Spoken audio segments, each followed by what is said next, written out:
meeting of the Prairie View City Council will now come to order. Ms. Dickey, the roll call, please. Brian Rowland, council position 1. Present. Jonathan Randall, council position 2. Kendrick Jones, council position 3. Here. Wendy Williams, council position 4. Here. Paulette Barnett, here, council position 5. Thank you, ma'am.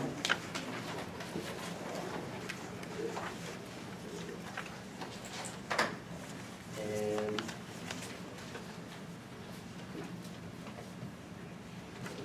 if we'll stand for invocation.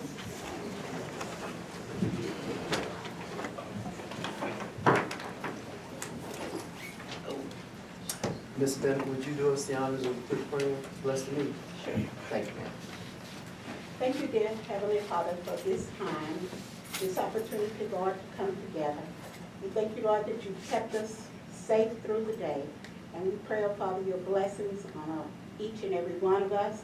We thank you for our elected officials, and we thank you for the citizens who have come, Lord, to just help make the city of Prairie View a better place. We pray, oh Father, that you will touch our hearts and minds and just help us to remember the golden rule. Help us to do unto others as we would have them do unto us. These and other blessings we ask in your Son, Jesus' name. Amen. Amen. Thank you, ma'am. Stand for the pledge. I pledge allegiance to the flag of the United States of America and to the republic for which it stands, one nation, under God, indivisible, with liberty and justice for all.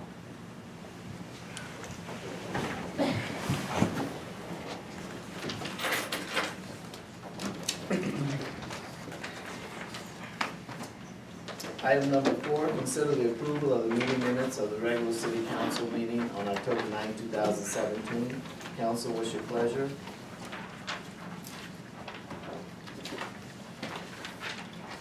Move. Councilman Jones. I move that we accept the meeting minutes from last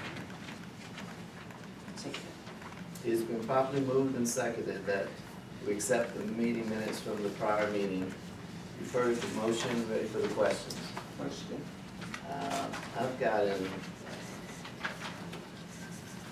unreadiness. Ms. Dickey, we show all of the council votes pretty much, I think, except for the last 2 items.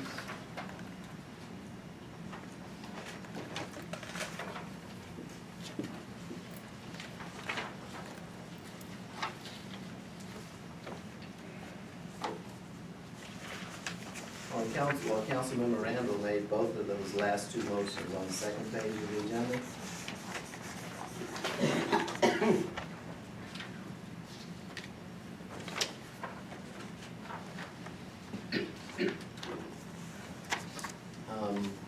And I know it's a little difficult with the voice vote, so maybe if it be okay with council, we'll vote by hand so Ms. Dickey can take the vote and know who voted and listed. Because the recorder, I've listened to the recorder a few times, and it's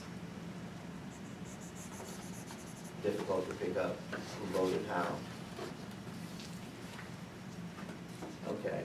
On which item? The last 2, Councilmember Randall made a motion, and was seconded by Councilmember Jones to take no action on item 110 Bledsoe Street collection. If I recall, did we take a yes, no vote, or? Well, it says motion passed, but, you know, some say how a council person voted and others don't, so we just want to be consistent on all of them. Okay, that's mine ready. Is there anything else? Call for the questions? Question. All those in favor say aye. Aye. Aye. Unanimous. Accept the minutes.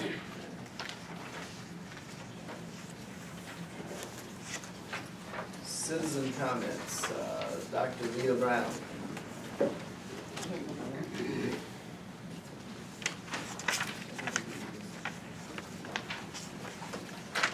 Good afternoon, Mr. Mayor. Good afternoon, City Council members. Good afternoon, wonderful, beautiful citizens of Prairie View and the Chief of Police. Good evening. I just wanted to take this opportunity to say thank you, and I appreciate those of you who voted to put me on Economic 4B. I appreciate your vote. I want to do the best that I can in that position. I also want to appreciate Councilwoman Barnett's vote against me. I appreciate you voting your conscience on that. And I want to assure you that I am going to, I've been working with economic development for most of the year as just a citizen, not on the board, but a citizen who came to the meetings. Each one of the meetings gave input when asked, going out into the community and throughout the state, looking for potential businesses that may develop the economy of Prairie View, hooking them up with members of the Economic 4B Committee. And so I'll continue to do that, and feel free to talk to me about anything, address anything you want with me. I'm a pretty open and honest person, so don't ask me unless you want my honest opinion, but I don't mind being open and honest with anyone who wants to talk with me. So I want to assure you that I will continue to do my very best as a member of the Economic Development Board, and I wanted to again express my gratitude and thanks and appreciation for your vote of confidence in me. Thank you. Thank you.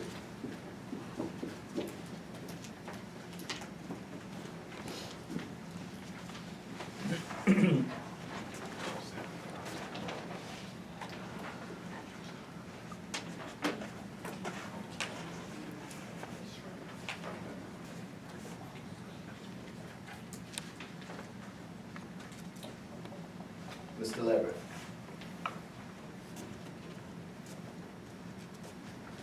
Thank you, Mr. Mayor, and to the City Council.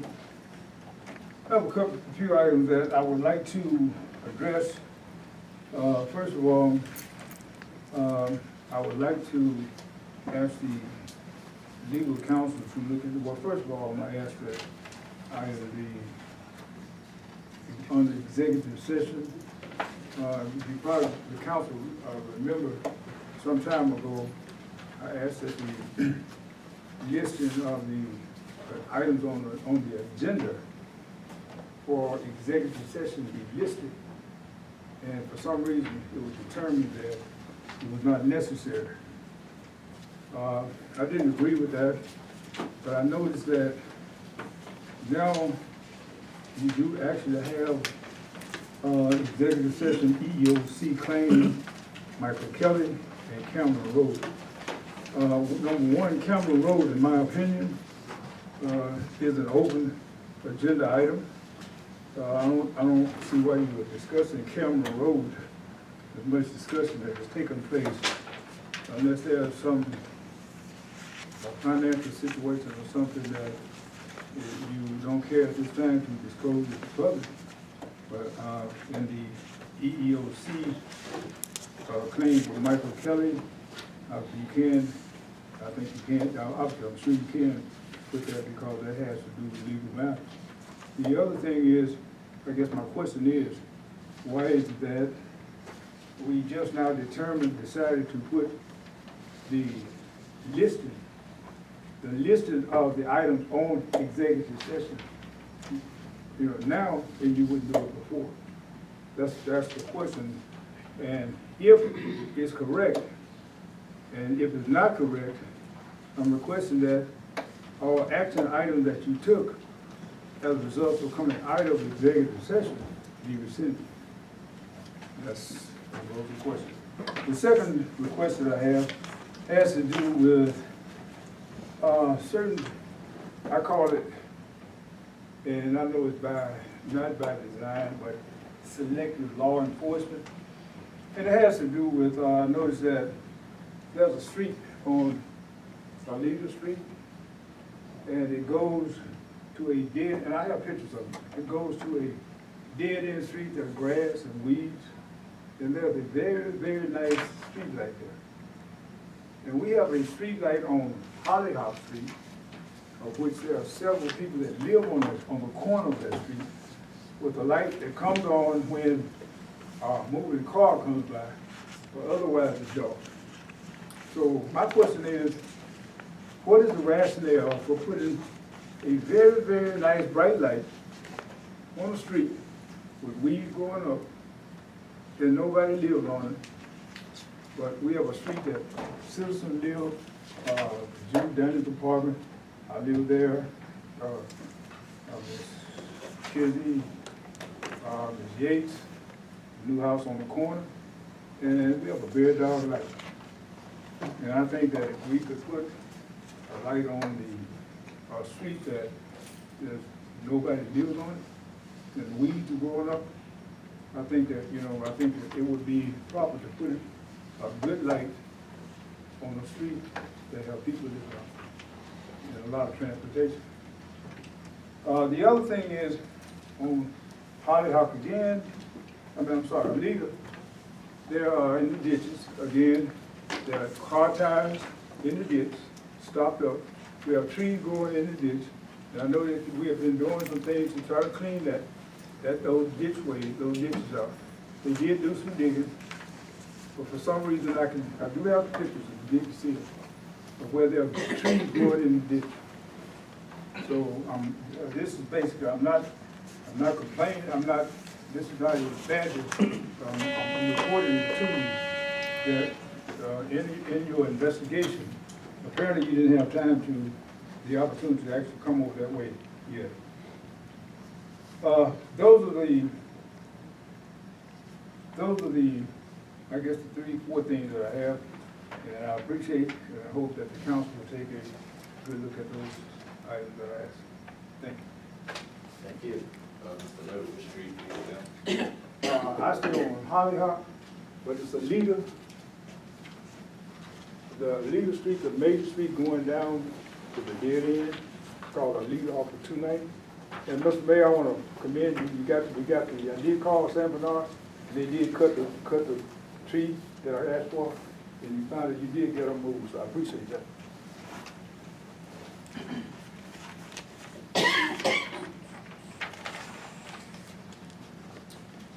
Departmental reports. Administration Department, Ms. Dickey will let you share with the council's body what you I just wanted to let everyone know that we have accepted 4 applications for vendors at this time during homecoming.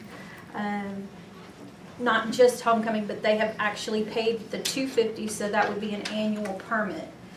As of yet, none of the areas we've discussed before, Wyatt's Chapel per se, I know we've discussed that one several times, that one hasn't been an area that we've approved a vending permit.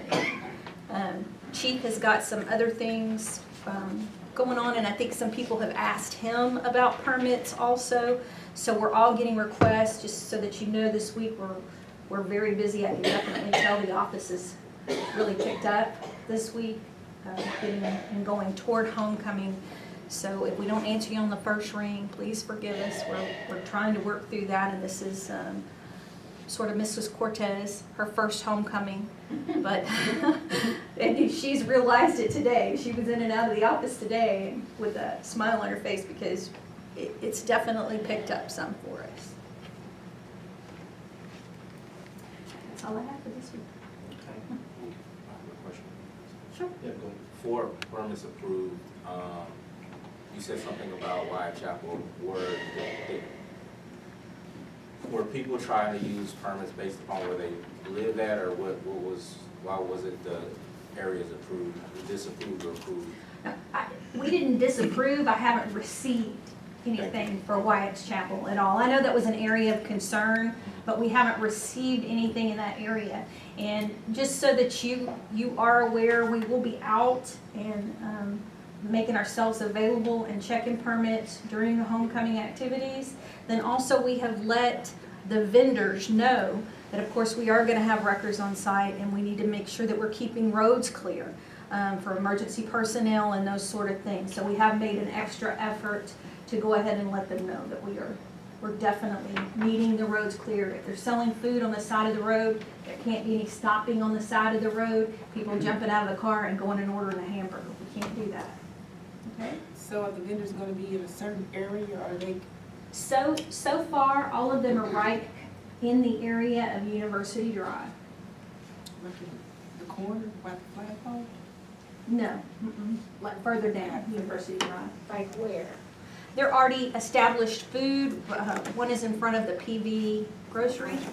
Yeah, so they'll be selling food, which they already are. So it's kind of an extension of theirs. One on the corner down by the university and another one just up the street from there, then one down Owens. And one of them is St. Francis Church. Yes. Requested one. Yes. For PB Groceries, that because they came outside of the establishment that they. Correct, they had to have a permit because they came outside of their Yes. establishment. And she did go ahead and say that she would go ahead and pay the $250 because she wanted to do that more often and have more events in their parking lot. I just want everyone to hear that because that came up before. Some people say, well, we already have an establishment, but you have a different permit, so. Right. we just And want that's to- exactly what we're saying. We're saying even if you're going to park cars, even if you're gonna sell T-shirts, whatever it is you're gonna do, we need the permit and we need to know what you're doing. So do these people know where their respective buyers can park? Because it's nowhere to park along University Drive. And that's what I said, that's why we warn them in advance. You've got to figure out where you're gonna park your paying customers. You're public, it's not our responsibility to provide parking for them. So you're gonna have to provide parking. Do you know if vendor's gonna be on Orange Road? I can get the name of that vendor for you. I know it's gonna be a food vendor, and they're gonna be sitting sort of back off where there was an abandoned house there and it was torn down. It was a couple of food trucks Yeah, is Like right off of what there. what they were talking about, kind of rotating through. So they were portable trucks, right, literally across from, at the Miss Young's property, across from old H.G. Jones. Mm-hmm. It was up in that general area on their property. right. And we've covered, like I said, really covered parking with them because we are so And enforcing the Chief, you rules. had something you wanted to I share? was just asking, does the church have to just pay for one permit, even though they may have 5, 6 trucks in there? Is it just one permit They pay for one permit. Is there any different price in that? Or, Just because they're handling all the different vendors, we're not having to touch each vendor, okay, was what the mayor decided, and we're trying to build a bigger homecoming presence for vendors to be able to do this and know what's right and what's wrong. And I think in the past, it's sort of been like everybody, it's wherever you want to go kind of thing, and pop up here, pop up there. And if we give them sort of locations to do that in, we'll come out better. I think they've decided this year, in the past, just so you guys know, and after conversation with Mr. Smith,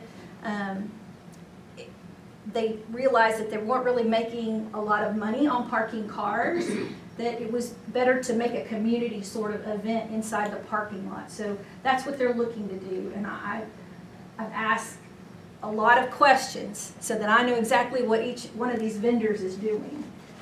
So that I know when I get there, this is what you told me you were gonna do. So are you saying that the church is having vendors to come into their property, different ones? Yes, And so are they renting out spots to them? The yes, church is. yes. But administratively, we don't have to handle that either. And St. Francis is essentially doing the same thing. They're trying to turn theirs into somewhat of a fundraising opportunity for the church. And I remember they had last couple of years, so many cars parked up in there. And the only place where cars were broken into in the entire city during homecoming happened to be back up in that dark area, St. Francis. So they've got positive activity in there that would be gratitude. And we discussed that also, and that we can't do that. Yeah, Councilman Rowley? 2 things. One, on the permit, it doesn't designate for people who have a food truck. So food truck is a mobile, do they have to have a location? And so, on the permit, it asked, where's the location gonna be? Yes, If I'm in a food truck, yes, I'm mobile. yes. But But they still have to give us a location. Still have to give, okay. Yeah, like Right, there'd they be a have to- couple of them on the old property, on the young property, there'd be a couple of food trucks right there. And same thing like we did. They have to give us a cross street. We've asked them for an address or a cross street designated on the form. Then also we've signified that they have to have a health certificate also. That's between them and the health department. All we're giving them the right to do is sell product in the city. Now, as far as hand washing sinks and all that sort of thing, we give them the link to the health department so they can move forward with their relationship with the health department.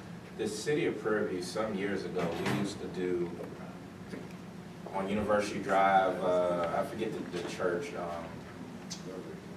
we used to have that parking lot, Hope Church. We used to, each business, if they were selling something, they had to get a permit from the city of Prairie View. I don't necessarily know that giving off the responsibility because the church is doing it, that they get to circumvent having to pay the city of Prairie View vending permit and that type of thing. Now, I know there's a difference of just like doing it this one day, but there's a thing on like, I mean, if you're a business, if you're operating as a business, there's a permit fee. I would like us to look at, maybe not for this one, but look at what that looks like. And I definitely love to get feedback from the community, but That's if- the church. Miss- I'm not saying we need to charge the church, I'm just saying we need to look at if the church only pays $250 and they have 10 vendors, that was $1,000 that would have had to go to the city of Prairie View for vending, which is $100 per vendor. And so I'm saying is that it's something that we need to look at further, long-term, because, it's just additional opportunity, so. Sure. Absolutely, and I think you know where I came from, and I think you saw my opportunities grow. So we got a long way to go. Yeah, I think we can make it much Yeah, better. one of the additional concerns, but, I mean, you're right, you wanna make sure it's making business sense. But with the parade literally starting on Owens Road from the old H.T. Jones, the usual traffic that vendors might get with the food, people on both sides of the University Drive, won't be there. So that was a thought to try to work with them, but you're right, we'll monitor and see how that goes. Anything else? Okay. That's pretty much it.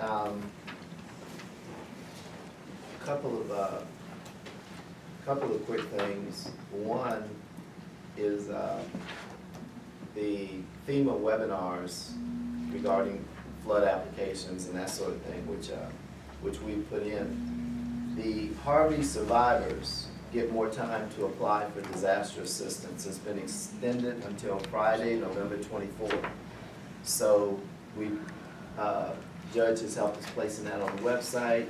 You want to share along the FEMA type things? Sure, Your Honor, if you would? Ma'am, Yes, I please. was reading. I did print some of those forms, and they are out on the table, so if will you hold yours up, Dr. Burns? This form is out there on the table. And I printed these out because it doesn't only address individual assistance, but they're also including in individual assistance businesses. So if you have a business where you suffer some type of economic loss, you can also apply for that recovery through FEMA.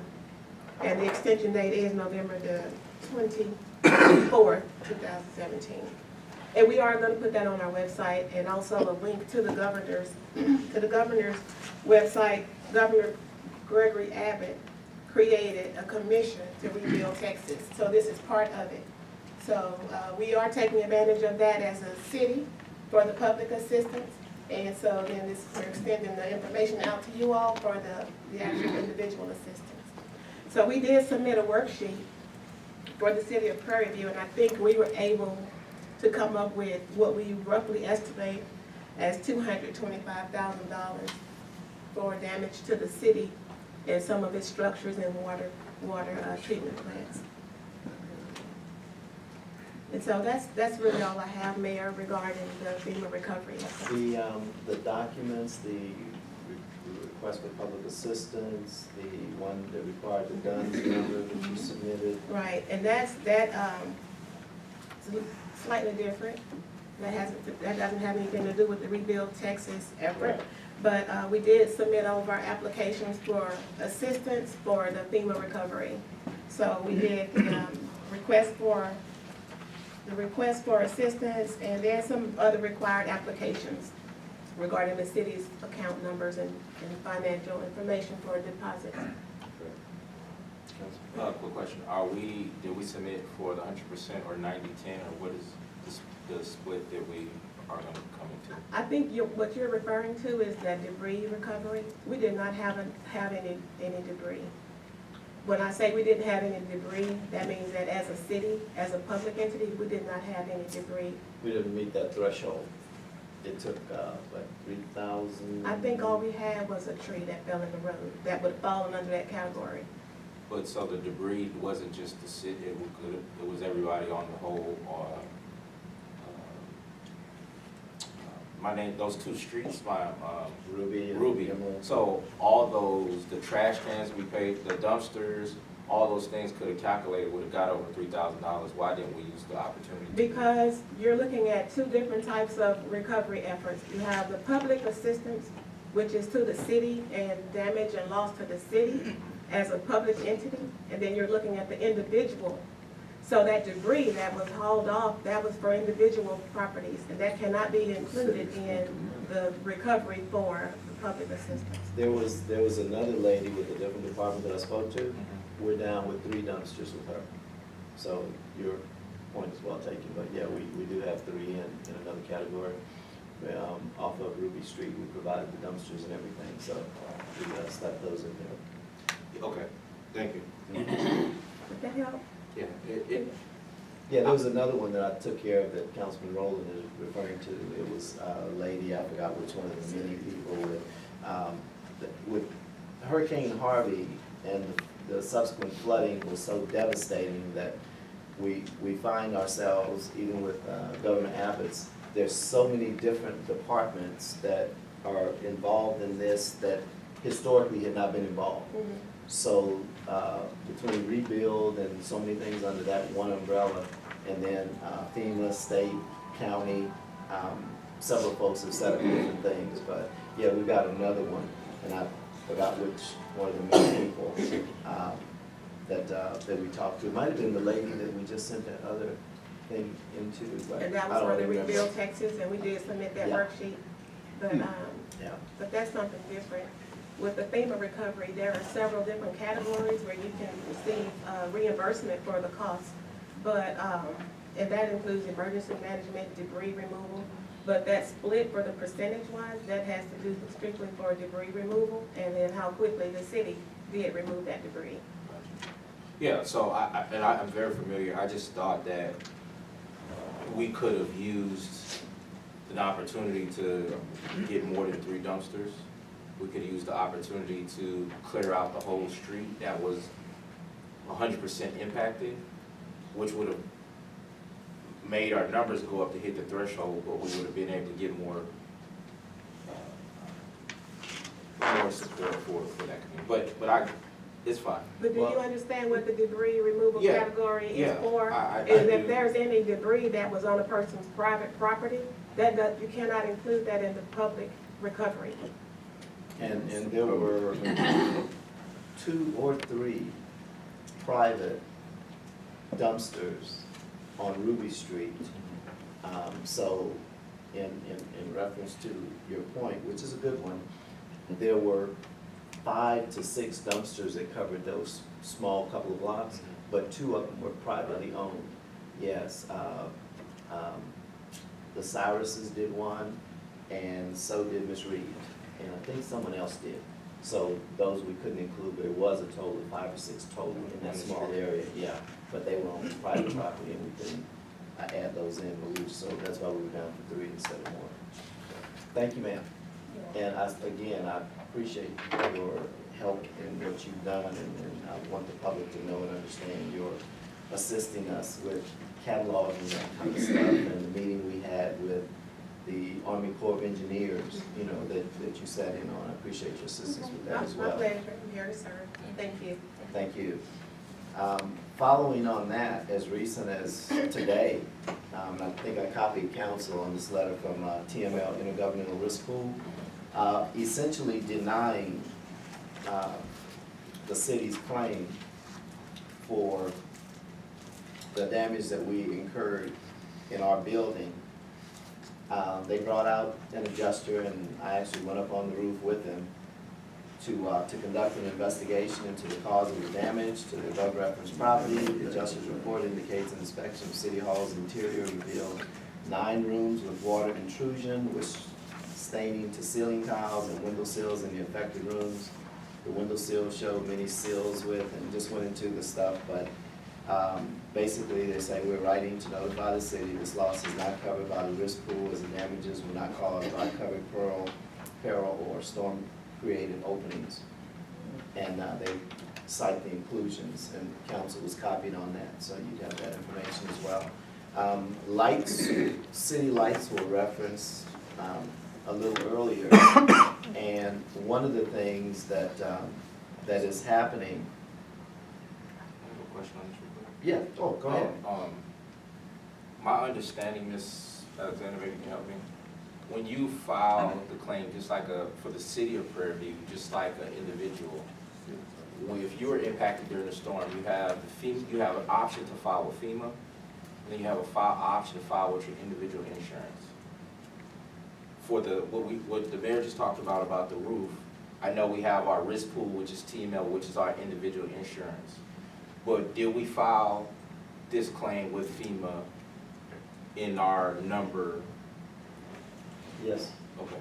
And so what you're saying is our insurance has declined just like it did many other people, but the process is still moving forward with FEMA? Right, Okay. absolutely.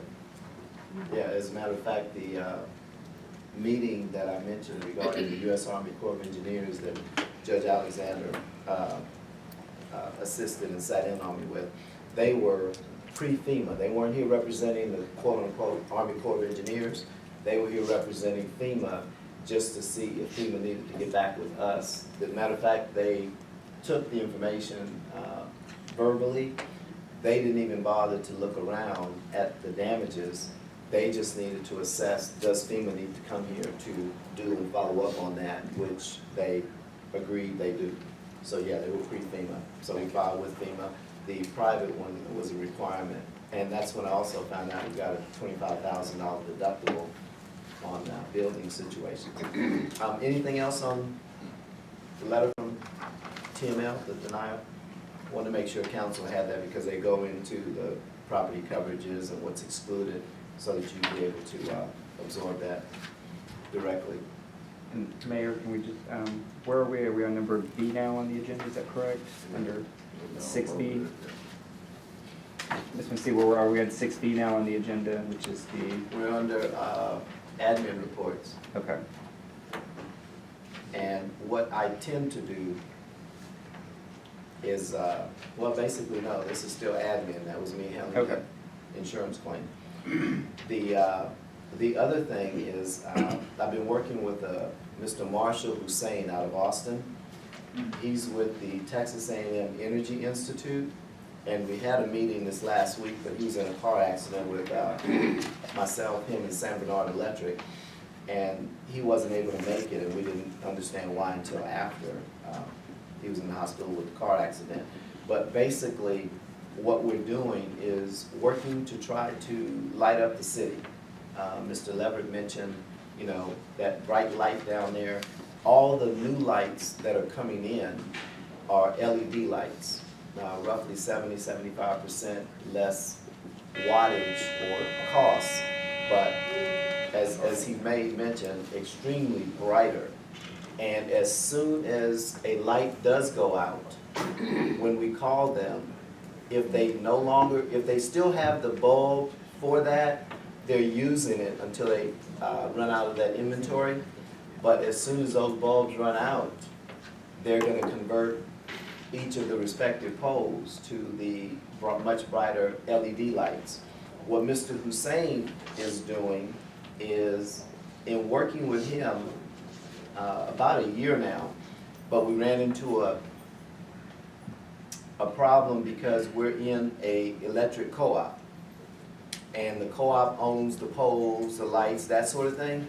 This energy consortium, they work to help us and help pay for improved lighting, the high LED and adding lights.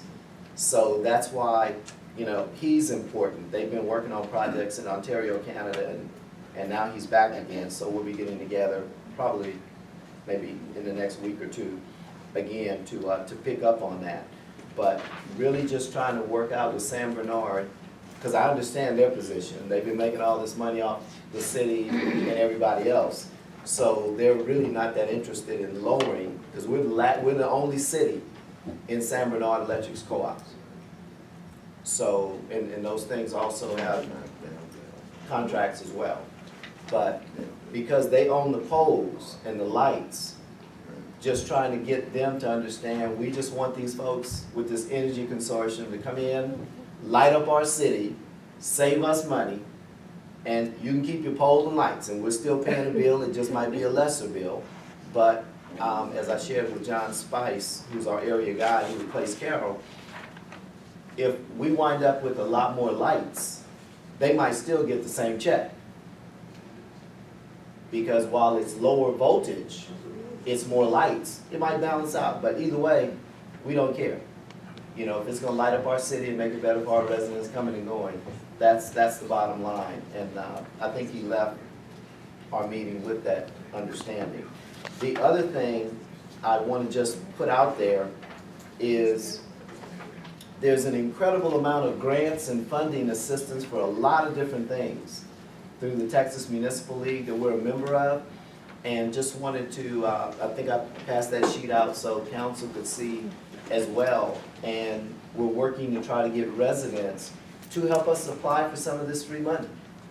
You know, we've got a small staff here and they're pretty busy with the regular stuff during the day, but we've got a lot of people who are semi or fully retired who either have some expertise or wouldn't mind. I know Mr. Anderson, you mentioned the grant thing, so you know, I'll get with you on this list and see if there's something that we can do. Come in. Thank you, sir. Thank you, appreciate it. But yeah, even with the CDBG grants, it kind of bothered me that the lady said, you know, we're like a year or two behind applying for the one that we just applied for, because, you know, you can apply for them every 2 years. Well, we need to apply every 2 years. We certainly have a lot of needs, and this is free money. So that's, again, we're going after some new money to help take us to the next level.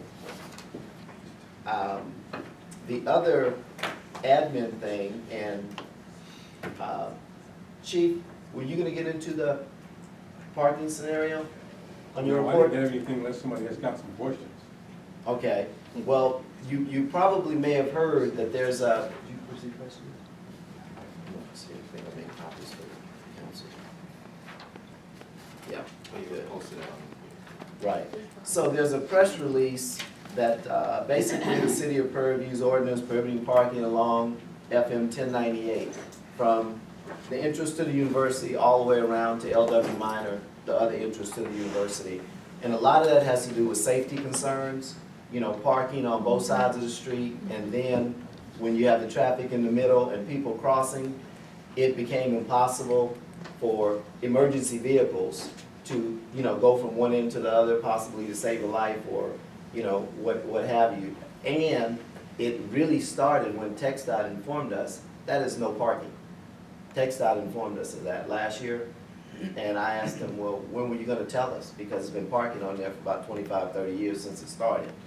But again, it's a state road, but in order to make sure our visitors, our alumni, our family and friends are not towed, the city passed an ordinance, and Chief has set up to have signs put up so that TxDOT or someone else, you know, won't come in towing our people, and we find out after 30, 40 people's cars are towed.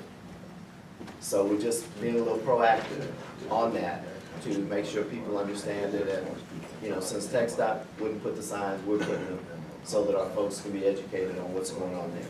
Any questions on that? Yes, ma'am. Oh, so you saying that Tex Dot would come in and tow people's cars? TxDOT told us it was no parking and that cars could be towed. But they're That not, was their words. No, ma'am. Tex Dot is not gonna come in and enforce the laws inside the city. No, they won't tow the cars. They won't tow the cars. We'll, The The city city would do that. yeah, they're a state road, but they can't enforce the traffic laws. there. Right. And we'll do that. I just had a question. Yes, Not sir. clear. We had, so if y'all who are not on social media and on the internet, this press release has been posted, the mayor's been fielding a lot of questions in reference to, the ordinance that we passed. I just want to get clarity because as people continue to put out more information, we voted that people will not be able to park on the street, On the shoulder. on the shoulder. Right. But we were told, if they park in the grass, that is okay. That is fine. I just want to make sure we're clear. That is fine. As Okay. long as you're not on the shoulders, you're fine. So How when far? are these, signs gonna be posted? And are they like The signs- just for homecoming or are they just No, gonna be the sign permanent? should be, go up to tomorrow, and they will be up forever. Okay,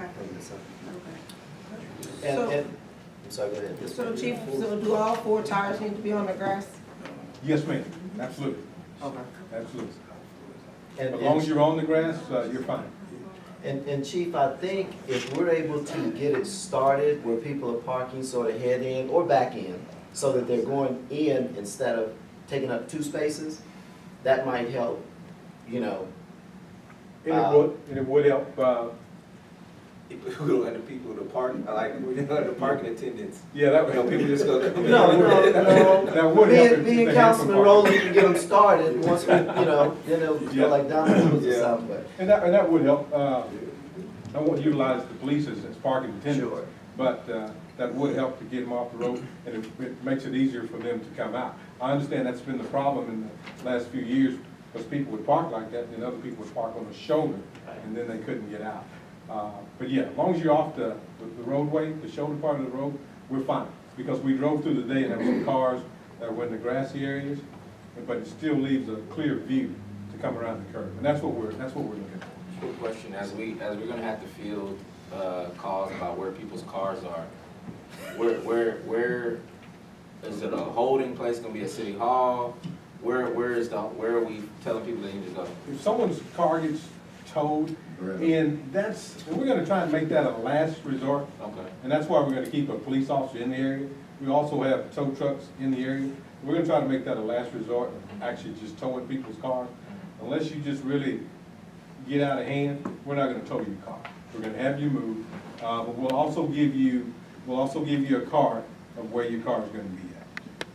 Quick, the difference between the tow, just for understanding, people are getting a ticket for 266 and they're get towed, or are we gonna give parking tickets for people who we may not want to tow, but they may get a ticket? Yes. So are we gonna have like those two extremes, or how is that?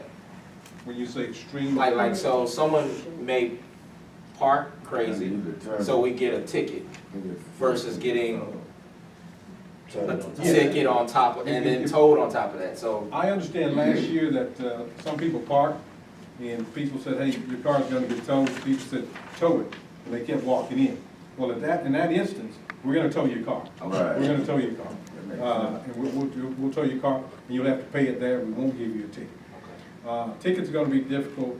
We'll have to pick and choose, and I'll have a meeting with my guys on Wednesday to just kind of go over just how we're gonna do this, and how we're gonna do it all the same way, and not one person doing it this way and somebody else doing it the other way. But yeah, we won't just be towing everybody's car. And last year, even with the temporary signs that the university and the city put up, Sergeant Garrett now out there, and people who saw the signs before they left, they moved their car. Because, again, it's an education process, and when the folks find out, they usually work with us, so the permanent signs will take care of a lot of that. And again, we're gonna do everything we can not to tow. And I think this someone's year, cars. one of the biggest things, we will try and keep somebody in that area at all times. It wasn't the case last year, the manpower, we couldn't do it, but we're gonna try to keep someone in there, because starting tonight, we'll have at least two and a half guys on for the rest of the week. Ordinance violations, we've got someone that, will be assigning to that, so that'll be coming forthwith. And Public Works, Mr. Bostic, Yes. USW. Okay, I'll be really brief. Not a whole lot going on. Good evening, Mayor, council members, and the public.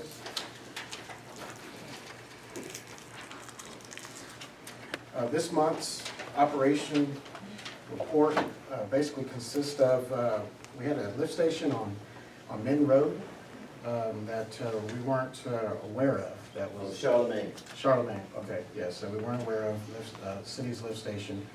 We now have that on our work order radar, and we will continue to, log that lift station in. It did have some issues with the control panels out there, and we were able to get all that fixed, and the lift station was back online. We were able to get it fixed that night. Was it not backed up as well? Yes, the lift station was charged, and yes, we did have a minor backup. Yes, sir. Okay. That's correct. Or right across the tracks and to the right and left, right along the lines of the cement back. Yeah, the little That one, wasn't the on, little one. that wasn't connected. No, it was connected. They were just dealing with the major ones. We're not aware of Right, we that weren't aware small of one. that small lift station. I think Like it's the for little like one a over trailer. on Greenfield, they probably saw because they were working on the main one in Greenfield. You can see it. Yeah. Other than that, all the back T samples are in compliance. The DLQOR for the third quarter was submitted. We're in compliance. Water plant number 2, we had an issue with the air compressor, so therefore that hydropneumatic tank, it was full of water. What that does is causes the booster pumps just to continuously run. So we were able to drain the water out of the tank, and we're waiting on a new air compressor to come in, and we'll get that. Did back on. water come from the outside to it, or was it just an internal thing? No, it's internal. Internal? Right, what it does is just floods that tank, and the booster pumps don't get the right pressure reading, so they'll just continue to run. And we were able to catch that, off the log sheet. We have a daily log sheet. We saw that there was a 24-hour run time, and so we started investigating, and we figured out that the hydropneumatic tank was logged. What we are gonna do is we're gonna add an hour meter for that air compressor, because usually that takes, at least a month for something like that to happen. There's no hour meter out there for the air compressor that allows us to see if there's an issue with the air compressor, if it hasn't ran. So we're also gonna add an hour meter on the control panel, so that way we can see if that air compressor ever fails again, we'll be on top of it right away, okay? Other than that, that's it. Everything else has been kind of quiet. Yes, sir. I have a question. As we've been talking for the last 3 or 4 months, Yes. since the storm, are you gonna give us an update on how our system or plan, how it ran, what do we need to work on? Because every month or every other month, we're having some issue. And it's hard for us to track spending and all these things if we're trying to, the mayor has been having meetings, so I think the economic 4B passed, we passed the ordinance and they said we're gonna pass a resolution to pay, not ordinance, resolution, to pay for the impact study for a wastewater treatment facility. And I wanna be confident if the city's talking about moving into bringing that enterprise within ourselves, that we have a handle on what we're doing. And so is there gonna be an opportunity for us to, get an update on where things currently at, on how do we move forward? I think we talked about that a couple months ago. Yes, absolutely. To answer your question, our work order software does track all the issues that we have at each facility, and I provide that monthly report to the mayor. It's the work order summary that comes along with the monthly invoice. And one of the things Councilman touched on was how our systems held up throughout some of these heavy waters, and I know we talked about that, and for the most part, things were running pretty well with the heavy workload, with the extra water. Yes, flooding. I'm sorry, excuse me for not answering that question. With all the I&I that the city has. Tell the public what I&I is. Okay, I'm sorry, that's Infiltration. inflow and infiltration. That's when the collection system, there's usually some type of break, or there's, you have manholes that are below grade in the ditches.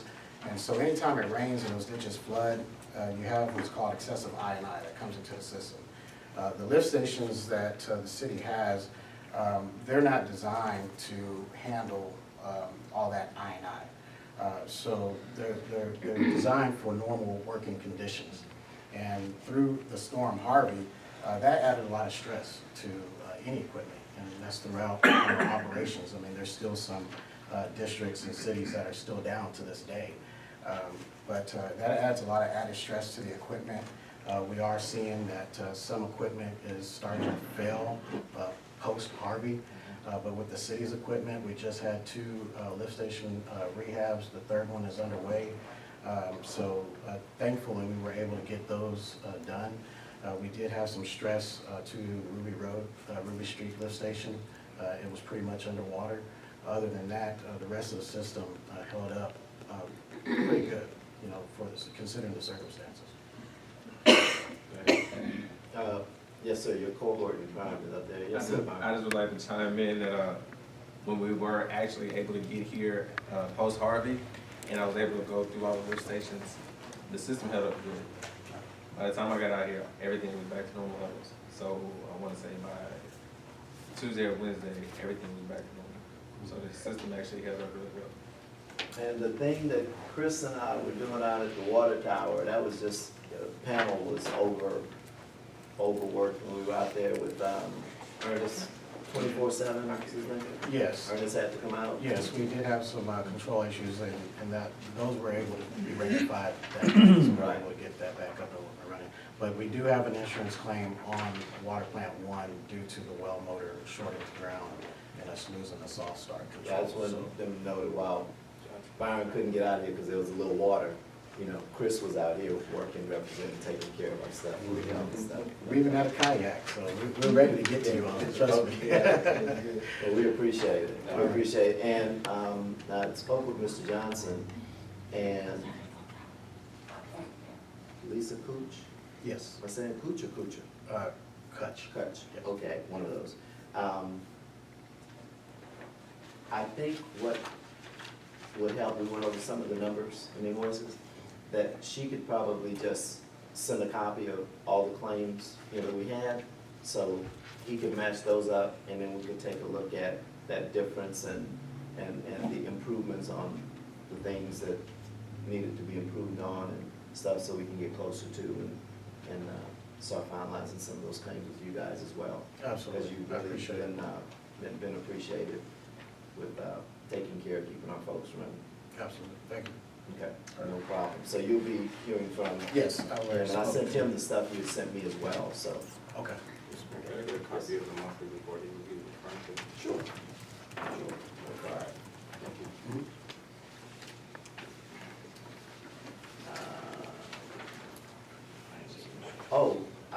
Just so most of you saw the repairs on University Drive, we had 3 water leaks. And because when the road was widened, it covered over the water sewer pipes. So now, and I understand that they moved them between 290 and Business 290. But between 290 and the university, the pipes are under the widening of the street. So the reason it took as long to repair it was first you had to go through all of the TxDOT, because before you dig up their street, they want to make sure everything's in line and that you're using one of their people, and what are you going to do, what's your traffic plan, all that stuff took place. But the other thing too was we found that once our guys fixed one of the leaks where they simply had to break up a sidewalk, then it seemed to put some stress, and we had 3 others that were under the street. So they went through fixing those. It was some $25,000 between the 3 of them, which again, another grant opportunity for someone who wants to write for us, because we need to move those pipes because they're old and they're going to keep breaking and they're going to need fixing. So we need to get, you know, a grant or something to come in to assist with that as well. Again, just keeping you apprised of what you saw and what was done to help rectify that. Our guys couldn't fix it, because they just didn't have those certifications that TxDOT required to tear up their streets and put them back. But they look good, and the leaks are done, but at $25,000. Also, coupled with moving those pipes, we did a study on that when the street was first put in. The huge trees is a problem also, as far as moving them, because now the trees are in the way. And so, decisions would have to be made to either remove a tree or even move the line further over into the, almost the yard of the houses on that particular, east side of the University Drive. So it's a problem. It's a major undertaking, I agree. It's a major undertaking, that's right. You know, good, again, good information, just a lot to consider, but again, keeping the council and the public informed on what's going on, what we're encountering, where your money's going, all of that good stuff. Next, Assistant Chief Bordeaux was going to, Ms. Durham, Assistant Chief Bordeaux didn't get that fire report to you by chance, did he? No. Or Ms. Cortez that you know of? Okay. Well, he told me he had some updates and some things on some other things he was doing as our fire inspector as well, so. Next item. Yes. On the reports, we talked about it before, adding economic development. Well, we can add economic development to the agenda, but the reports were city things, and one thing I found, it says departmental reports. They're a totally separate entity, so we want to be careful, but they weren't added to this one. We'll do, I guess, the rotational, 1 month like we do the others, or as they need to report. So Ms. Dickey, let's add an agenda item for EDC update, but not under departmental. Why wouldn't it be under here versus the agenda? Well, it's because it's not a department of the city, it's a totally separate entity, separate board, separate Fire rules. department. Well, the fire department, we can do it the same way if you choose. We don't tell them what to do. But see, with the fire department, it is a separate entity, and that's where it's always been. But it doesn't fall under the sales tax laws and the regulations as does 4B. It has some specific requirements. So that's why it's not a department of the city. It's a totally separate entity. Right, But so is the fire department. so is the fire department. You want the fire department separated, we can do it. I'm just saying, we just want to have consistency, that's all. So whatever we do, we want to do it for both. Whatever choice, decision you make. Okay. Item number 7, council reports. Councilman Rowland. Good evening, citizens. Pleasure to be here, serving with you today. Had an opportunity to go to the town hall meeting on campus last Monday. Very informative, but we also, it just shows we have a lot of work to do. A lot of their questions were directed at county issues. And so, you know, that's what that was. Again, Boy Scouts troop, we meet here the first and third Wednesday. Please come out and support your local troop, Troop 1906. They meet here in Prairie View City Hall. I had the opportunity last weekend to represent not only the city, because we have an NAACP chapter where I'm a state officer for our 80th NAACP convention that was just held in Killeen, Texas. It was a great opportunity where the Texas NAACP had our convention in Killeen, Texas. As many of you know, the convention coming this summer in July will be in San Antonio, will be in Texas, and so if you have an opportunity, please come out and support. This last Saturday, I also had the opportunity to go to the men's breakfast, and also had the opportunity to guest lecture at Prairie View University's campus for doctoral students. From that, I also went Saturday night, evening, representing the Prairie View Chamber of Commerce at the Greater Houston Black Chambers Pinnacle Awards. That was at the Marriott Marquis in Houston. I want to send my well wishes to the family of Dr. James Johnson. And also probably look at trying to do, a citizen contacted me about trying to do a day for Dr. Johnson, October 14th. And then we, as many of you know, Mr. Higgs passed away on Saturday. I also sent that email out to members of the chamber, and his homegoing is still being set up, but I heard that it may be on Monday, so if you want some information, I'll keep you involved. Again, Mr. Higgs was 90 years old, and he was the president of the Prairie View Chamber of Commerce. Last Wednesday and Thursday, two attorneys, we have been working on some stuff with the Legal Defense Fund, with the NAACP here in this community.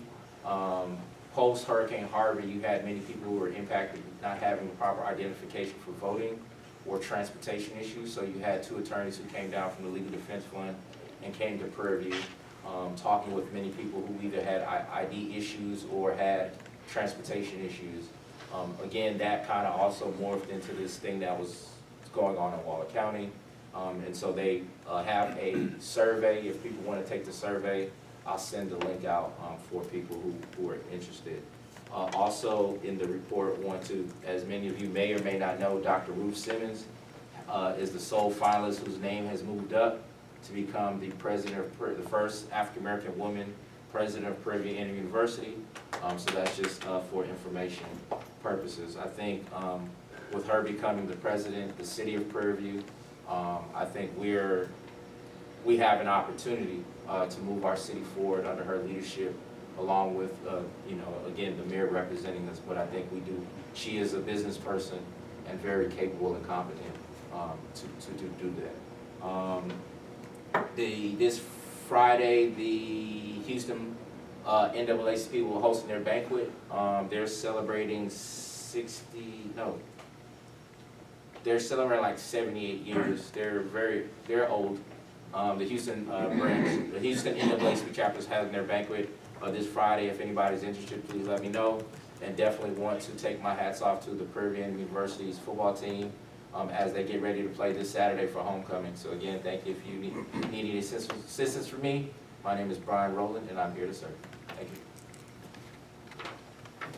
you. Councilwoman Williams. But I don't report at this time. And Councilwoman Barnett. Oh, yes. In reference to the town hall meeting that was held at the university on Monday, it ended up being a legal meeting because it wasn't posted and it was too many council members present during the discussion.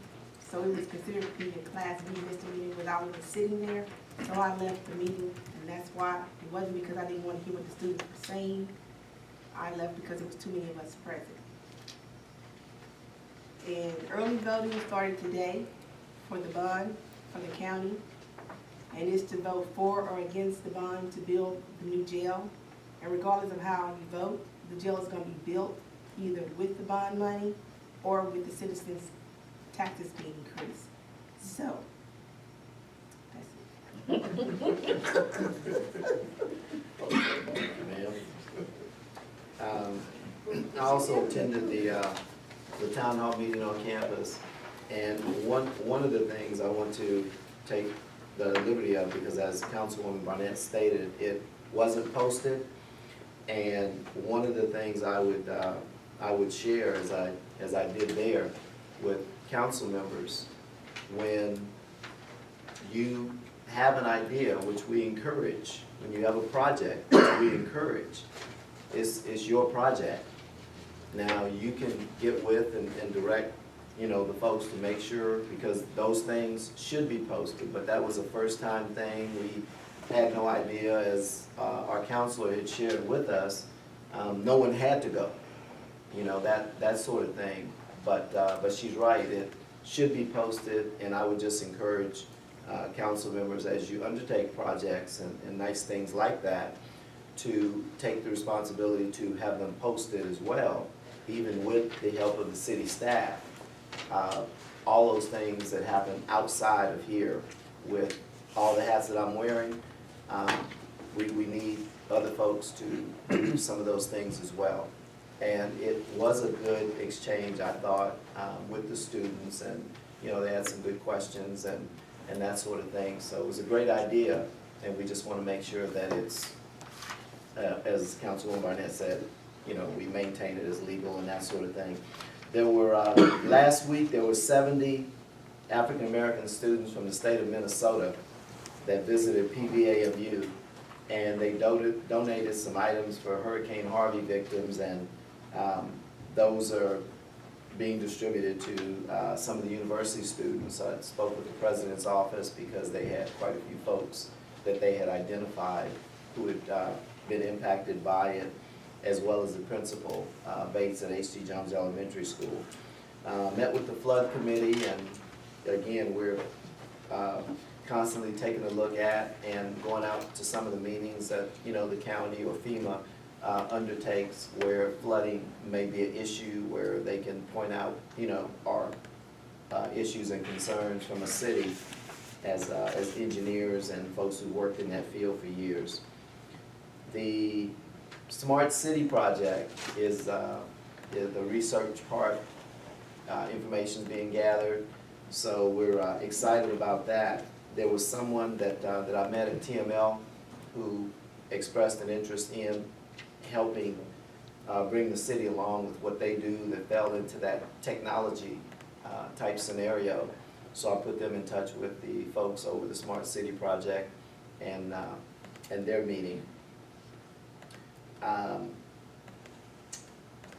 Mr. Silver came out with me pretty late, about 9:30, because in trying to stay on top of utility turnoffs and that sort of thing, someone had gotten in a payment, you know, outside, they got by us. So, but he was, again, as he has been, when between him and Mr. Glover, coming out to help with whether it's a leak or a situation like that that we need to correct, because that was affecting several folks on an apartment complex. There's been a lot of question and discussion from some of the folks in our Ruby Street area regarding FEMA, and been plugging them into FEMA, as well as the activities that our county emergency management coordinators have been putting on, as well as the state. Again, just keeping them informed, and they're taking the action. There's even a prospective buyout plan that the county's taking a look at, and I think they're applying for a grant to get someone to put that together. So that's even on the table right now, assuming and praying that funding comes through and some of those folks who are interested can get some relief that way. Attended Dr. James Johnson homegoing celebration, and along with several students, actually assisted in cleanup with the backyard to help his wife, Ms. Katie Johnson. Dr. Johnson was a PV alumnus and the first African American to get a PhD from the doctoral program at Texas A&M. The disheartening part about that, because I always felt it was so great, but then in researching I found out that there was a fear that if he crossed the stage to get his degree, it might incite a riot. I can't imagine what he must have felt after all that hard work in that environment, where back in those days he obviously wasn't welcome, but then not being able to cross the stage and get your degree, and you know, the photographic memories and that sort of thing. I mean, I knew he was an incredible man, but that just really added to what I was already aware of, and sitting and talking with him so many afternoons and evenings. On Friday at 2:30, they'll be celebrating a 50-year anniversary of the Vietnam veterans who graduated and went into the military out of Prairie A&M University. It'll be in the All Faith Chapel. So if anyone wants any additional information on that, I'll be glad to share that with you. But it's going to be around 2:30, 3 o'clock on Friday in the All Faith Chapel. So if you know some veterans, we're inviting them all out, because you know those things are, especially for the Vietnam era folks, because they were not well received when they returned. My father and brother were two of those folks, so I know. There were about 35 engineering students that took a tour of the East Texas Precast with their class, so continuing to cultivate those relationships. And now the gentleman over there, we're working to identify an intern that they're looking for to work with him. So again, just working with our local business community as much as we can.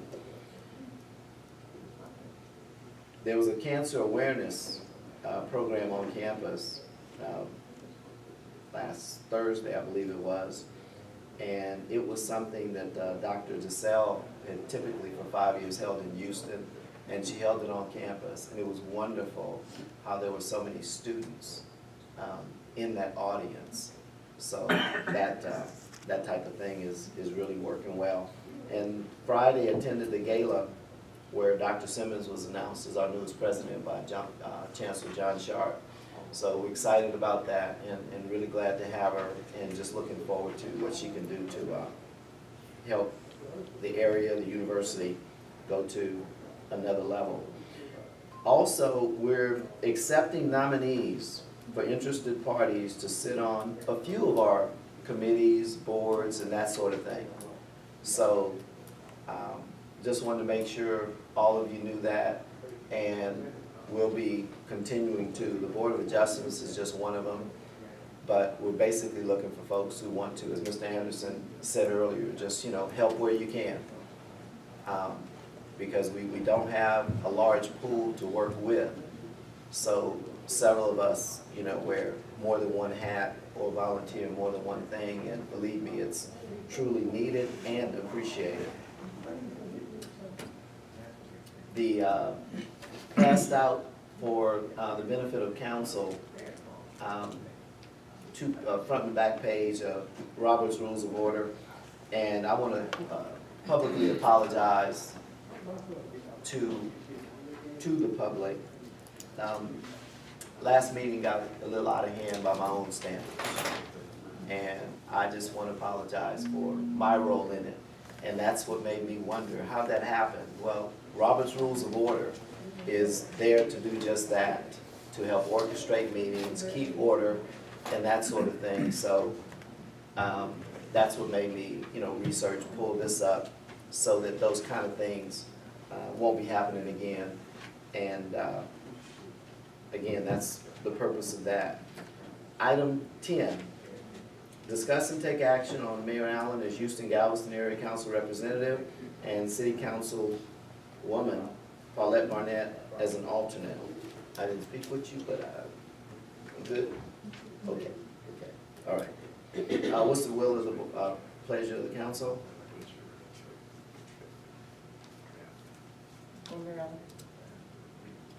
Councilwoman Williams. I make a motion that we take action for Mayor Allen as Houston area council representative and City Councilwoman Paulette Barnett as the alternate. Second.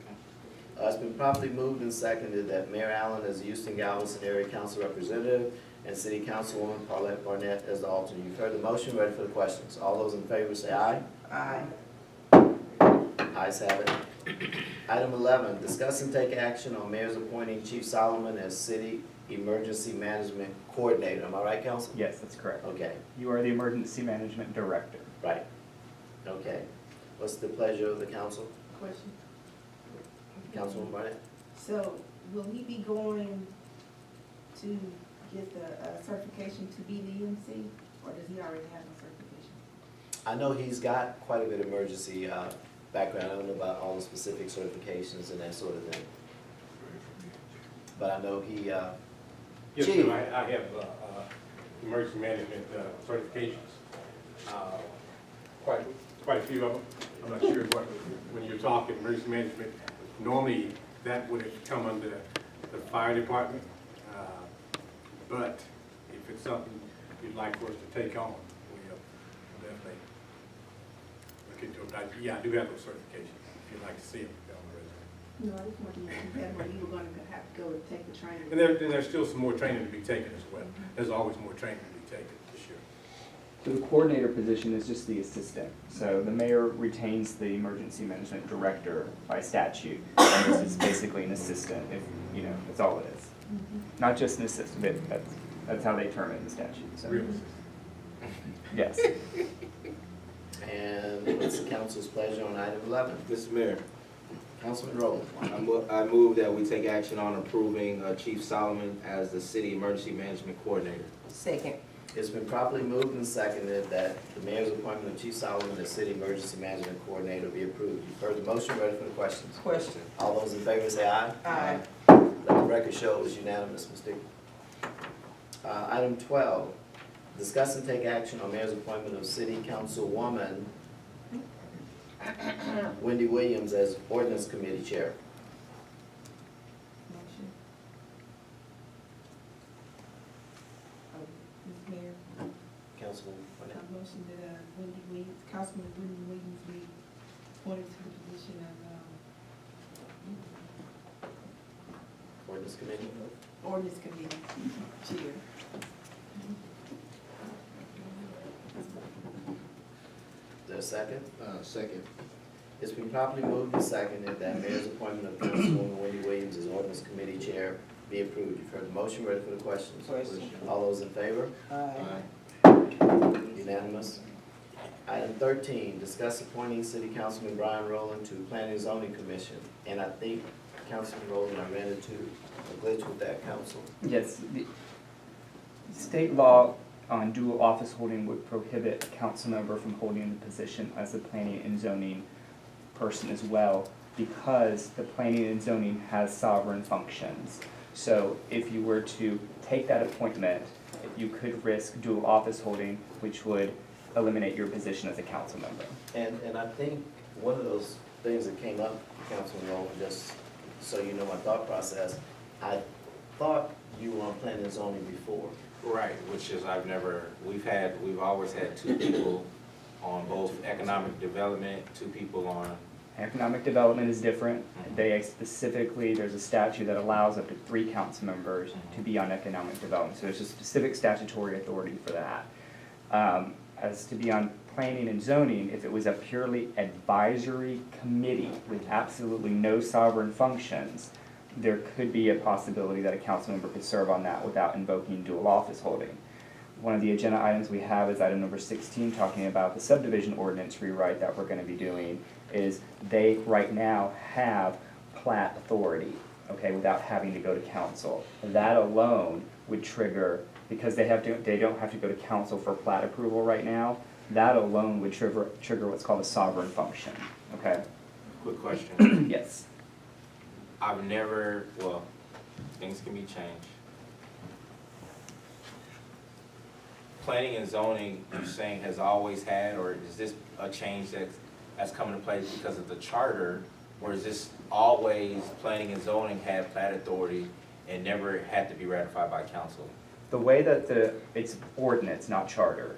Okay. And so the way that the ordinance was written, when I looked at the ordinance, is it says that plats are supposed to go to council, okay? But then there was no procedures for that. So that's why I'm going to come to council with a rewrite, okay? So that y'all do have the ability to approve all plats. But right now, they do have a complete sovereign function, okay? And it's not risk putting a council member on that Gotcha. could lose his position as council just to go to planning and zoning. So that's just a glitch that you're helping us correct? Yes. With the platting authority? Yes, which we'll talk about in 16, Okay. quickly. Item 14, discuss and take action on mayor's appointment of City Councilman Kendrick Jones to boards of adjustments. Is that the same issue? Same issue, and there's an AG opinion on that specifically. If you are a general law city, which y'all were before, Yeah. this entire council is allowed to sit as the Board of Adjustment. You're now a home rule city. You can't even have one, nor can all of you sit on the Board of Adjustment, and there's a valid AG opinion on that. If you do that, again, you risk losing your position. It's not worth it. So and it's also better to have a separate body, because that separate body, if there's an appeal, the city can sue the Board of Adjustment, okay? So I was just out in a city, I came in, they have a city attorney, I came in, I represented the Board of Adjustment in case the city wanted to sue the Board of Adjustment based on their variance, okay? And if they did, they needed a separate legal counsel to do that. So if y'all do have a appeal, that might be something we talk about in the future to make sure that if y'all want to sue them, you can, and you don't want to sue yourselves. Okay, does that make sense? Item 15, so we'll skip 14 as well. Item 15, Mayor's appointment of City Councilman Jonathan Randall to the Sub-Regional Planning Commission. He was previously on that. That is fine, there's actually Right. statutory authority that a city, a municipal officer can be on the, a regional planning commission. But, Because that's not part of the city. Right, but since he's not here, and I know his schedule has gotten pretty hectic with his new position with school and stuff, so I'd like to skip item 15 as well to make sure he feels it's okay in his availability and that sort of thing, rather than just trying to do it. Also, Mayor, if I may add, Yes. that you all keep him in, you all's prayers, because, he's a little down underneath the weather at this moment, don't feel too good. I was under weather, okay, absolutely. Thank you for sharing with us. Item 16, discuss new rules and regulations for city subdivision ordinance procedures for adoption and set a public hearing date on same. Counselor? So basically, I've drafted a very short ordinance. What will happen is, I looked at your ordinance, and if you amend the subdivision ordinance, you have to go through your planning and zoning commission, hold a public hearing, and then it comes before y'all with a public hearing as well, okay? So essentially, and I can circulate the draft to everyone, essentially, it's just gonna be a process where the planning and zoning commission will see a plat, and then it will come to y'all, preliminary and final, all right? They have 30 days, and then you have 30 days, okay, to either approve it, deny it, or give conditional approval. That's essentially all that I've changed at this point. Now, I've spoken with Mr. Brown today. We're going to try to get not only this public hearing set, but we have some zoning applications as well that we have to give notice to the property owners. I haven't seen those yet. I just talked to him today that 2 have come in. So I'm trying to get everything set so we can have one meeting with each body. So I'm gonna propose that we set the public hearing for November 27th on this, if we can, and then I will try to get the zoning stuff as well, just as a sideline. The change that you talked about, so right now, because of our changing of structure, you're saying planning and zoning always has had the authority to do various changes for planning. With this new change you're proposing that we'll see, council will have the authority that we thought we already had before added on top. Yeah, you had a conflict in your subdivision ordinance. Okay, it said that plats will go to planning and zoning commission and then to city council. Right. There was 0 regulations for it to come to y'all. So I wrote the regulations for it to actually do that. So you will have, council will have the final say on all preliminary and final plats now. Or if that, so, let me rephrase it. If council adopts that ordinance, that will have to go to 2 public hearings, okay? So my recommendation is to set the public hearing date for council on November 27th, which is your second meeting, correct? Is that the second meeting in November? Okay, and that's a couple of days after Thanksgiving. Are y'all still meeting on that day, correct? On what day? November the 27th? It's the Monday after, is it the Monday after Thanksgiving?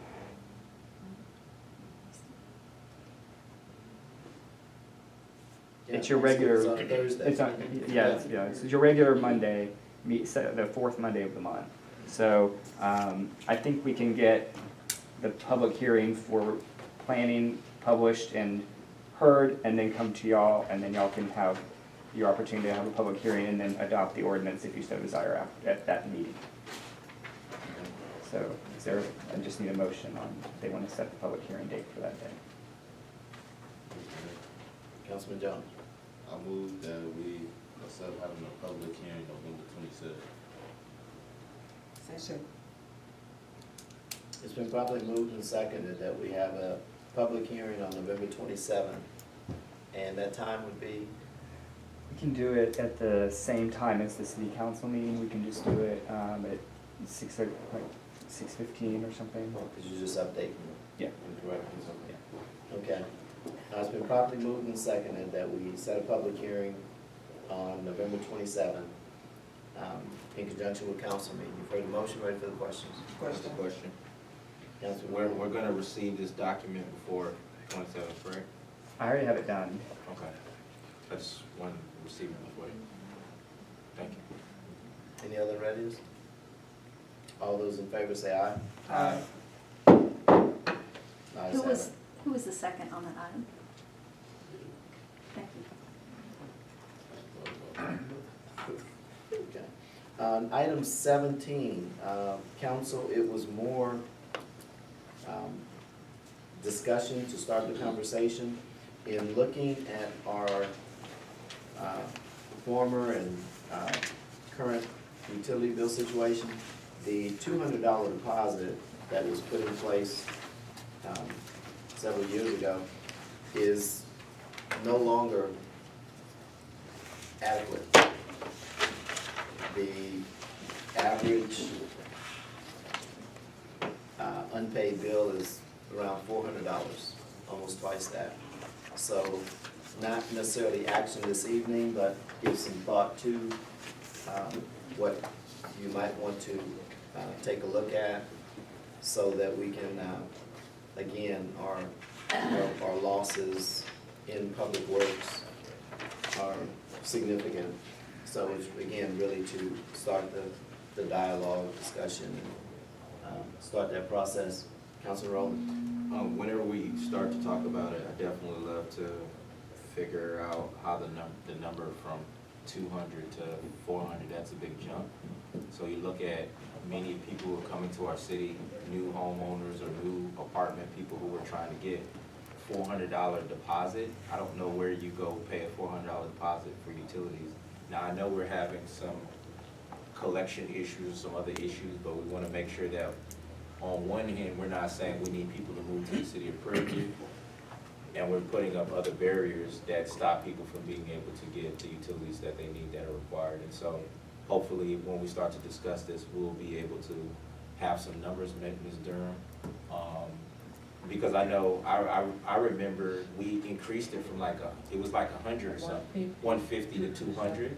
And so that was in the last, 4 years, 3 to 4 years. And so we're saying that we may need to increase it, but 400 is Can I make a recommendation at this time? I understand what you're saying. The ordinance that is on the books right now says $50. So I would at least like this council tonight to pass the $250 so that we can have at least that. If you look at what is online, what has been passed, it says $50. So.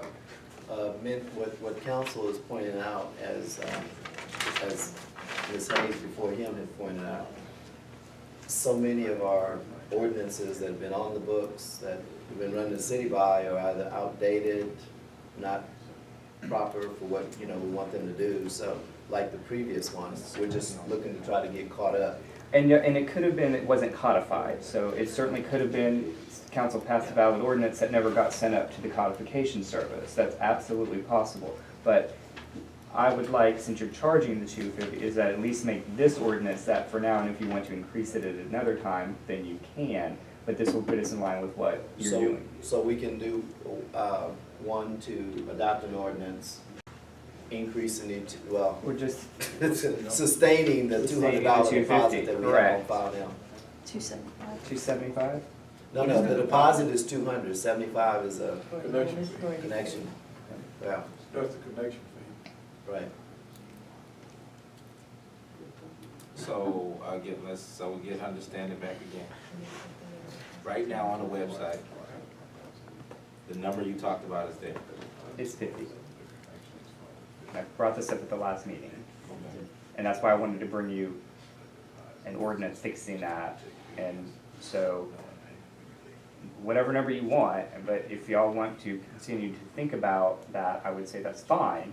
But I think that at least let's bring this up to what your practice is, and maybe in what probably council already passed, I would say. If you were here and you remember passing an ordinance, I'm just telling you what has been codified. So and I'm just trying to keep everyone street legal here, so, it would just, the only section you would change is section 13.06 to 400 is make it 200, is that the deposit? Yeah, 200 is the It's deposit. But, Okay. my question with passing this would be a new ordinance, and so I definitely hear what you're saying, changing the amount from 50 to 200, we may need to do that immediately, but that's not what we have before us. Do we have the ordinance? Because This is the exact ordinance, except you can change it on the dais because the ordinance is noticed correctly, okay? The amount is not on the agenda.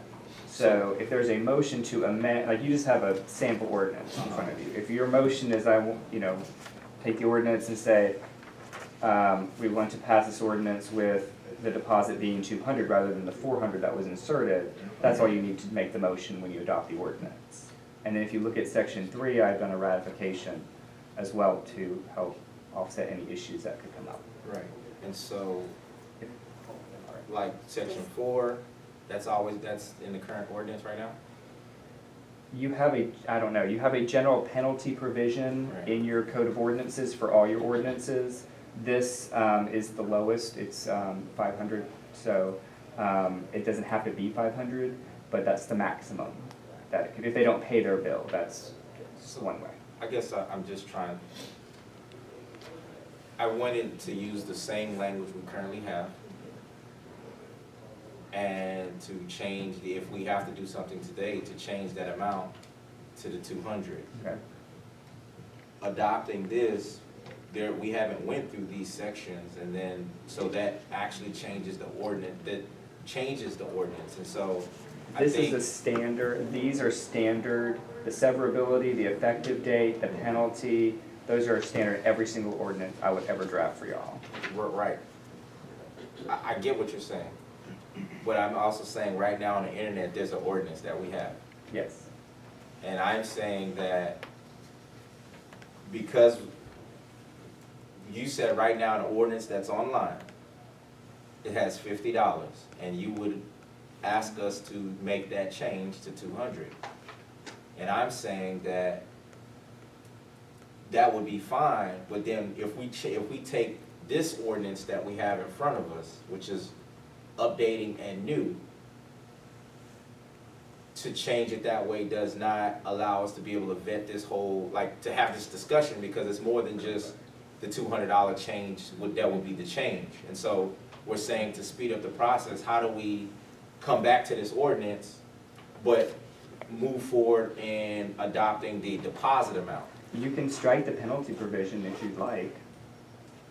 I'm not saying it's just about the penalty, I'm saying, I don't know, being able to put the old ordinance and this ordinance, and the new ones to see the differences. And so it's not about a specific one or two, I'm just saying generally, if you're saying that right now it says $50 and we need to make it 200, I think that we may need to do that. But to change the whole ordinance without. I'm sorry. Okay. I'm changing one section of the ordinance, so if you, I can show you, okay? The ordinance is basically the same except for the $50. Exactly. From step The- one Yeah, to. this is the only you're only changing one section with this ordinance that I've drafted, okay? Okay. It's section 13.604, okay? That's the only section I have changed. We sent to the old one, so the first ordinance, the $50 ordinance, Yes. is set up just the same way. The only thing that you would still be changing is section 13. .604. So originally, right now on lines, 13.604 says a deposit of $50 is required on $50 is required on all new accounts before utility service is commenced. Counselor, can we just empower you to update our ordinance to the $200 that the city's been charging in the last 4 or 5 years? That's what this does. I know, but do we need to It has vote to be to an ordinance. update what they've already voted on previously? I mean, if someone can show me that this has already been adopted, then we don't need to do this, but this is what's showing as the codified version. So I'm just trying to. She's just trying to cover it to make sure in case it was done but not. Or not done, right, and so. Okay. I'm trying to communicate that, I'm hearing and understanding, I'm saying that right before us, we have a new ordinance with, an updated ordinance with some section changes. Before we make these changes and we haven't even started talking about this whole process, Mr. Curran says that right now it says that we have $50 instead of $200. So before we even get into discussing new ordinances, we're saying that, yeah, a motion should be made to change the numbers. And so maybe it's not change this ordinance, I could just make the motion to update from the $50 to the $200 with the existing ordinance, not this one in front of us. That's not how you change it. When you change an ordinance, I'm literally, you can change one section, you can change 20 sections. I'm literally changing one word in one section, the But it number. needs to be done correctly to change it. Yeah, that's all I've done. So if you look at what is online now, the only difference between that ordinance and this one is you want to put 200 right there, rather than 50. And then I did add a ratification. Okay, so the chair will entertain a motion. Mr. Mayor, Councilman Jones. I move that we adopt the $200 utility deposit. Second. Okay, it's been properly moved and seconded that we adopt the $200 utility deposit. You've heard the motion, ready for the questions? Question. All those in favor? Aye. Now, did that change the ordinance, Attorney Curran? Because you all adopted this ordinance. That's not what we just voted on. So I'm just making sure. Okay, when your motion was made, was the motion not to adopt this ordinance? No. The motion was made to Do the adopt $200. $200, yeah. Okay, so when you did that, you're adopting this ordinance.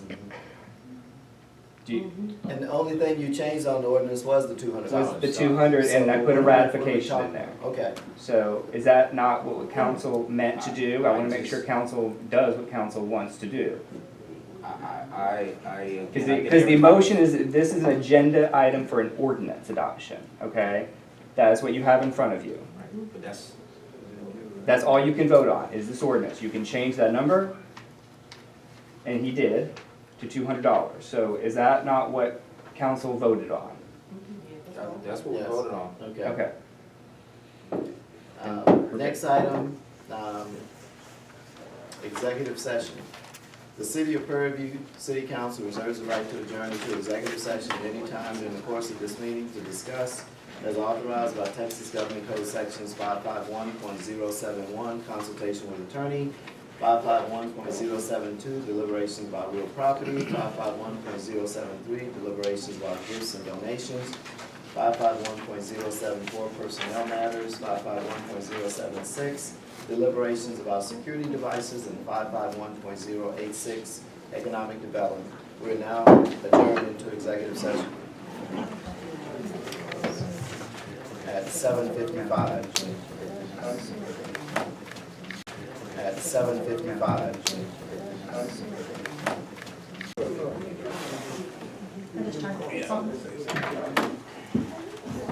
The City of Prairie View will now reconvene from executive session into regular session, and no action taken from executive session. Ms. Dickey, roll call. Brian Rowland, position 1. Present? Jonathan Randall, position 2. Kendrick Jones, position 3. Wendy Williams, position 4. Here. Paulette Barnett, position 5. Here. And now, any items that council wishes on the future agenda? I just wanted to bring up, how to exactly go about, like, building a retention pond at the end of Ruby Street, to kind of help with flooding. Also at the end of Ruby Street, me and Councilman Brian Rowland went down there. It was trees in the ditch at the end of the street, and, one citizen told me that if he doesn't clean it, nobody else cleans it, so why don't he pay tax dollars and he has to do work himself. So about getting that ditch at the end of Root Street clean and how to go about getting a retention plan. Okay, you know who owns that property? Just read it. The last house. Past to Miss the right. House? On the right-hand side. Yeah, Miss House. Yeah, she just passed not long ago. I think it's a nephew or, I forget the, it was a gentleman who was out there, so. Yeah, Mr. Horn.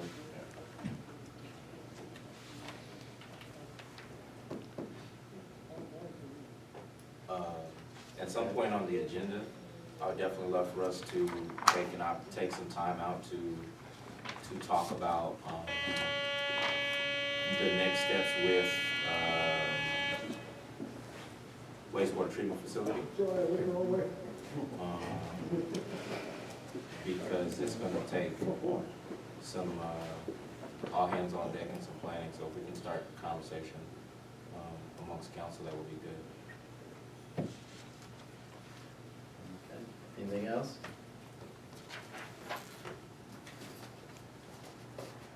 And you have those, Ms. Dickey?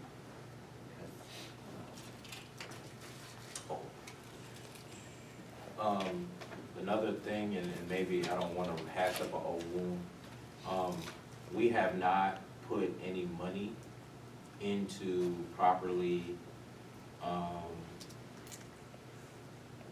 not researching, but moving forth our issue with the zip code, meaning applying for another boundary, not under 77446, but under an additional zip code. And I think we need to at least, have a conversation, because I know, it's like a 2-year process, and so once we had applied and got denied last time, it's like a 2-year window, and so, or 2 years before you can do it again. And so if all our economic dollars and all our emergency thing is based upon our zip code, we wanna start pre-planning for what that looks like, especially since the census is coming up in 2020. Okay. The zip code process is 10 years, not 2. Well, yes, the process, but for us to just get a boundary realignment, it doesn't take 10 years.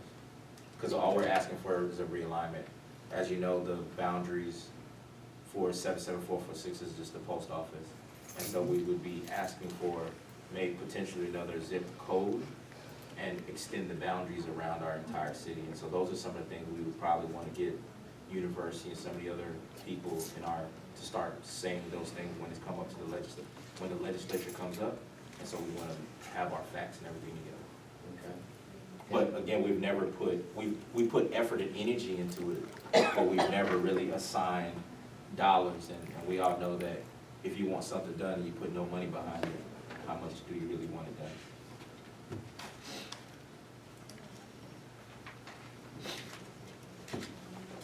I want to put on there, see what we can do or come up with, for Orange Road to fix it. On what? I'm sorry, I couldn't hear you. What'd you say? To see what we need to do, or what is the process, or what is gonna be our process of getting our streets fixed. And right now, specifically speaking of Orange Road. Orange Road improvements? Yes. At least from Jones all the way back to 362. It's a city road, probably. Is that the city? Orange Road is a county road. It's a county not- road, we not a just, city road. but we could look at it, Well, because we you just know- want to see if our interlocal agreement, how much money we pay, or what projects we have in tandem, but it is a county road. And, Chief? okay, well, obvious, they don't know that. When we put those school zone lights up, those lights are like $19,000. We put those lights up. I went to both, I had the state meet me there. We left there, we went to the county's department. They swore that that's not their road. It's not whose road? It's always been a county road. So we can build them some money on Well, that? we should get build some them, we money? should build them back to those lights. The county is a city road, but it was maintained through an interlocal agreement for the county to keep up the maintenance on it. Right, it's always been been a a city city road, because last year, when the mayor and I was putting signs up, they told us we couldn't do it on 1098, but Orange Road was ours. It's always been ours. So ours means city, right? Always been. Ours means city, Sarge? Yes, city. Yes. So it's maintained by who? The county, I correct? think it's just a bunch of foolishness, really, because I was born and raised out there. And when my mom wanted the road fixed, I don't care how big or how small the hole was, She called the county and they came out and fixed it. And she Okay. made sure Let- that it was a let- county road. let's So at that Put that point, on the agenda, so we can talk about it rather than talk about it right now, like we're doing, and we will get you those answers. How's that sound? Thank you. I mean, I just want to fix Fine. it right. Okay, anything else? We need to get some money from Walleye ISD. Anything else? Second. Adjourned. There's nothing else. Just adjourned.